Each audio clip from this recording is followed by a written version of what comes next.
बिस्मिल्लाहिर्रहमानिर्रहीम। अल्लाह तबारक व तआला के नाम से शुरू, जो बड़ा मेहरबान और निहायत रहम करने वाला है। प्यारे दोस्तों, आज की इस वीडियो के अंदर हम आपको बयान करेंगे कि अल्लाह तबारक व तआला ने सांप और मोर को जन्नत से क्यों निकाला। इन दोनों ने ऐसा कौन सा गुनाह किया था कि अल्लाह तबारक व तआला ने इनको जन्नत से निकाल दिया और इनको बदसूरत बनाकर जमीन पर नाजिल कर दिया। और छिपकली ने ऐसा कौन सा गुनाह किया था कि हुजूर नबी करीम सल्लल्लाहु अलैहि वसल्लम ने इसको कत्ल करने का हुक्म इरशाद फरमाया है। नाज़रीन मोहतरम, सांप और मोर जन्नत से आए हुए जानवर हैं। जन्नत में घूमने फिरने और खाने पीने को बहुत कुछ था, लेकिन जन्नत में अकेले और तन्हा होने की वजह से हज़रत आदम अलैहिस्सलाम उदास रहते थे।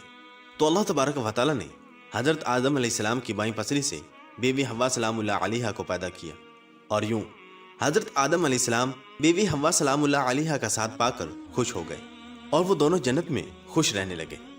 अल्लाह तबारक व तआला ने इनसे इरशाद फरमाया कि तुम दोनों जन्नत में जहाँ चाहो खाओ पियो, घूमो फिरो, लेकिन खबरदार इस दरख्त के करीब मत जाना और ना ही इसका फल खाना। अगर तुमने ऐसा किया तो तुम जालिमों में से हो जाओगे।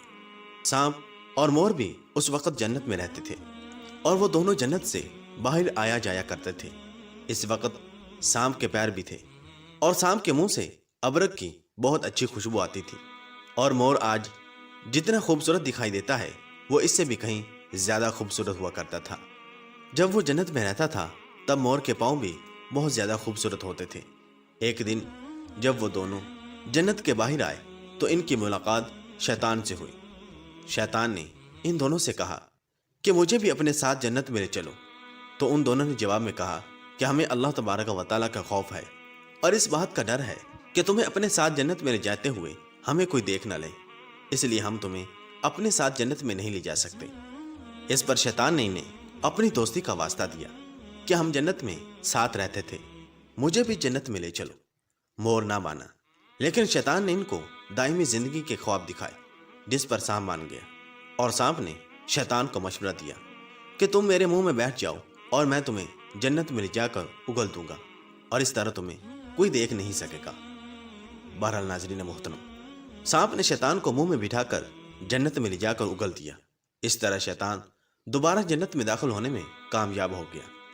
शैतान ने जन्नत में हज़रत आदम अलैहिस्सलाम और बीबी हव्वा सलामुल्लाह अलैहा से मुलाकात की और इनसे कहा कि मैं तुम्हारा खैर ख्वाह हूँ, तुमने जन्नत में अभी तक उस फल को क्यों नहीं खाया।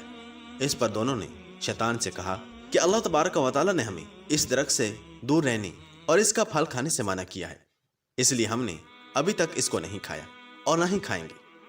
जब हज़रत आदम अलैहिस्सलाम सो गए तो शैतान अम्मा हव्वा सलामुल्लाह अलैहा के पास आया और इन्हें बहकाने लगा कि अल्लाह तबारक व तआला ने तुम्हें फल खाने से इसलिए मना किया है कि कहीं वो फल खाने के बाद तुम ना मरने वाले ना बन जाओ और हमेशा के लिए जन्नत में रहने लगो।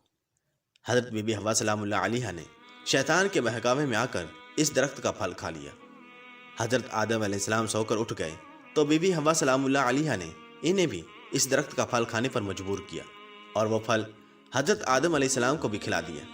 जैसे ही दोनों ने इस दरख्त का फल खाया तो इनका जन्नत का लिबास उतर गया। तभी अल्लाह तबारक व तआला ने इन दोनों से कहा कि मैंने तुम्हें इस दरख्त के पास जाने से और इसका फल खाने से मना नहीं किया था, लेकिन तुम दोनों ने मेरी बात ना मानकर और इस दरख्त का फल खाकर अपनी जान पर जुल्म किया है। तभी हज़रत आदम अलैहिस्सलाम और बीबी हव्वा सलामुल्लाह अलैहा को अपनी लग़ज़श का एहसास हुआ और उन्होंने अल्लाह तबारक व तआला से माफ़ी मांगी। अल्लाह तबारक व तआला ने इन्हें माफ़ फरमा दिया और इन दोनों को जन्नत से निकाल कर ज़मीन पर नाजिल फरमा दिया और फरमाया कि ज़मीन पर एक ख़ास वक्त तक तुम्हारा ठिकाना है और तुम ज़मीन पर ही रहोगे। अल्लाह तबारक व तआला ने शैतान को जन्नत में लेकर आने पर मोर की खूबसूरती छीन ली और जिन पैरों से वो शैतान को जन्नत में लेकर आया था इन्हें बदसूरत बना दिया। और जिस सांप ने मोर को शैतान की मदद का मशवरा दिया था, अल्लाह तबारक व तआला ने इसके मुंह से अबरक की खुशबू छीनकर सांप के मुंह में जहर भर दिया और सांप की टांगें छीनकर मोर और सांप को जन्नत की इस खूबसूरत जगह से हमेशा हमेशा के लिए निकाल दिया। बहवाला तुहफुल अक़ूल। प्यारे दोस्तों, और छिपकली एक रेंगने वाला जानवर है जो हमारे घरों में अमूमन पाया जाता है। छिपकली की कुछ अक़साम तो बिल्कुल जहरीली नहीं होती, लेकिन बाज़ ऐसी जहरीली होती हैं कि अगर वो किसी इंसान को अपनी ज़ुबान लगा दे تو انسان مر سکتا ہے۔ چھپکلی ایک ایسا جاندار ہے کہ جس کو دیکھ کر ہر انسان ہی کراہت محسوس کرتا ہے۔ خاص کر گھر کی خواتین کے لیے تو چھپکلی والے کمرے میں سونا بھی محال ہو جاتا ہے۔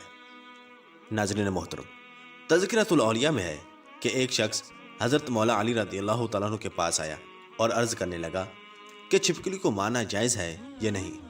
تو حضرت علی رضی اللہ تعالیٰ عنہ نے ارشاد فرمایا کہ نبی کریم صلی اللہ تعالیٰ علیہ وسلم نے ارشاد فرمایا کہ چھپکلیوں کو مارا کرو۔ چھپکلیوں کے مارنے کا حکم دیا کیونکہ یہ حضرت ابراہیم علیہ السلام کی آگ پر پھونکیں مارتی تھی۔ بحوالہ بخاری شریف، حدیث نمبر 3359۔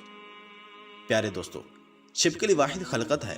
جب نمرود نے اللہ تبارک و تعالیٰ کے نبی حضرت ابراہیم علیہ السلام کو آگ میں ڈالنے کا فیصلہ کر لیا تو ہر جانور اس آگ کو بجھانے کی کوشش کر رہا تھا اور یہ خوش ہو کر اس آگ کو بھڑکا رہی تھی۔ تبھی سے اللہ تبارک و تعالیٰ نے اس پر لعنت بھیج دی، اور اسی وجہ سے اس کو مارنا یا اپنے گھر سے بھگانا گناہ نہیں ہے۔ اور حضرت مولا علی رضی اللہ تعالیٰ عنہ مزید ارشاد فرماتے ہیں کہ اس زمین پر کچھ مخلوقات ایسی ہیں جو انسان سے ناخوش ہیں، اور انہوں نے شیطان سے وعدہ کیا ہوا ہے کہ وہ انسان کو ہر طرح سے نقصان دیں گی۔ انہی میں سے ایک چھپکلی اور اس کے خاندان سے جڑی مخلوقات ہیں۔ حضرت آدم علیہ السلام کی خلقت سے لاکھوں سال پہلے اس زمین پر چھپکلی کا خاندان کثیر تعداد میں بستا تھا، اور وہ دن بدن بہت زیادہ بڑا ہونے لگا، اور یہاں تک کہ زمین کو دوزخ کی مثل بنا دیا۔ انہوں نے زمین پر اتنا ظلم کیا کہ اللہ تبارک و تعالیٰ نے زمین پر عذاب نازل کر دیا اور اس نسل کو ختم کر دیا، سوائے کچھ کے صرف وہ بچے جو بہت چھوٹے تھے۔ وہ زمینوں اور غاروں اور پانی میں چھپ گئے۔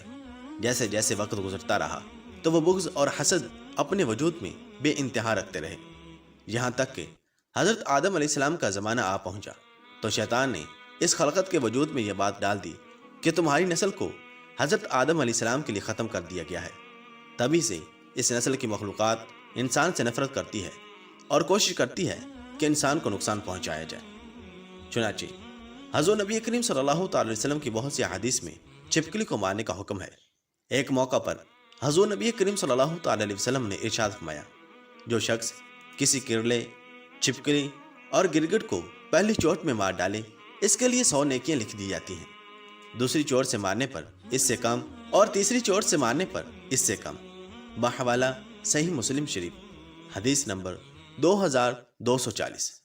اللہ تبارک و تعالیٰ سے دعا ہے کہ اللہ تبارک و تعالیٰ ہم سب کو اپنے حفظ و امان میں رکھے، ہمیں نیک اعمال کرنے اور گناہوں سے بچنے کی توفیق عطا فرمائے، اور اللہ تبارک و تعالیٰ ہمیں اپنی اور اپنے محبوب صلی اللہ تعالی وسلم کی نافرمانی سے محفوظ